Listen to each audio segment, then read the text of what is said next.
after being scratched by radioactive buckthorn, bitten by a radioactive emerald ash borer, and periodically slipping and falling into radioactive recycling bins, mild-mannered Johnny Burnsville was transformed into Sustainability Man.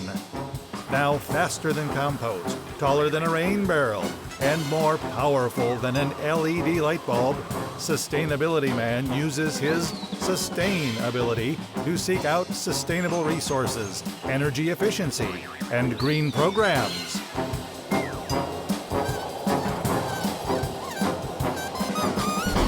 I am Sustainability Man.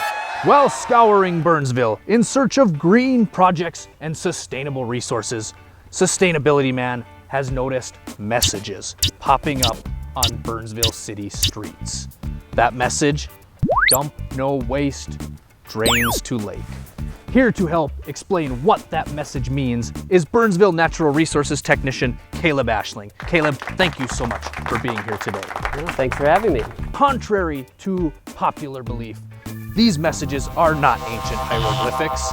They are in fact to help warn people about storm runoff. Please explain. Yeah, these messages are to remind folks that the storm drains that are located in the street in front of their yard are direct connections to local ponds, lakes, and rivers. So we want people to know that whatever goes into those drains in the street is going to end up in their local pond, lake, or river. And by waste, we mean chemicals like paint or used motor oil. That stuff definitely can't go in those drains because it's not going to go to a wastewater treatment facility. Those types of materials need to be taken to a hazardous waste facility like the recycling zone in Egan and disposed of properly. But we also mean other types of material like grass clippings, sediment, fertilizer. All of those types of things can cause water pollution when they get into those storm drains as well. Now, Caleb Ashling, because this water drains directly into area water bodies without any filtration, what are the environmental impacts of stormwater runoff? Some of the issues we have with stormwater runoff is that chemicals that are spilled or dumped can end up washing into the drains, and that can be really harmful for wildlife and both people that use those areas. But another really big issue we have with stormwater runoff is phosphorus. The stormwater runoff picks up a lot of phosphorus, either from fertilizer or grass clippings or soil that washes away, and it carries that phosphorus into a local water body, and that phosphorus causes algae. As little as 1 bushel of grass clippings, if that gets washed into the drain, that can create as much as 300 to 500 pounds of algae growth. So if we get a lot of phosphorus in our lakes, we get a big mess with smelly algae, potential blue-green algae blooms, which are toxic to dogs, and a lot of other environmental issues. So the message, dump no waste, drains to lake, is a very important one. How does that message get to be out on Burnsville streets? This message gets on the street by very dedicated volunteers that we have. And we are always in need of volunteers because we've got over 6,500 storm drains in the city. Whoa. And so it's important for us to get people out on the street stenciling this message. It's a really fun and easy program for people to participate in. We have all the kits ready for pickup at any time, so if people contact us, we'll get them a map of an area where they can go out with spray paint, stencil messages on the street, hand out some flyers, and really get the word out about this water quality issue. What can our sustainability boys and girls at home do to help with this problem?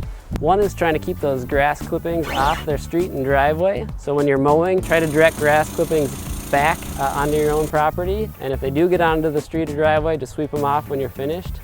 Another thing is to make sure that you pick up after your pet.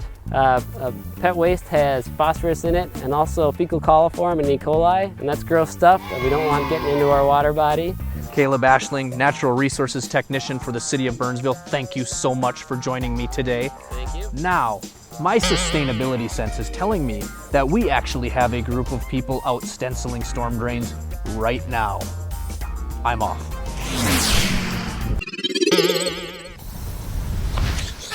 Kids from the Summer Stretch program, I am Sustainability Man, and you are? Hadley. Hadley. Aiko. Owen, very nice to meet you. And I understand that your group is helping the city of Burnsville do storm drain stenciling. Why did you decide to do this project? We wanted to help the lovely animals that live in our rivers and lakes that have tubes going up to these pipes because people love to dump things. Don't know why. And that's bad. It's very bad. That's bad. And we need to protect the water and the animals here. Yes. Why do you think that this is important? Well, because people talk about stopping pollution and all that. But when they're dumping bad things and all these things that shouldn't go in there, it's just building up the pollution, which is hurting us and other animals. And that's something that we don't want to have happen. Kids, I applaud your efforts in helping our environment, helping the city of Burnsville. For our viewers, until next time, you too can use your sustainability.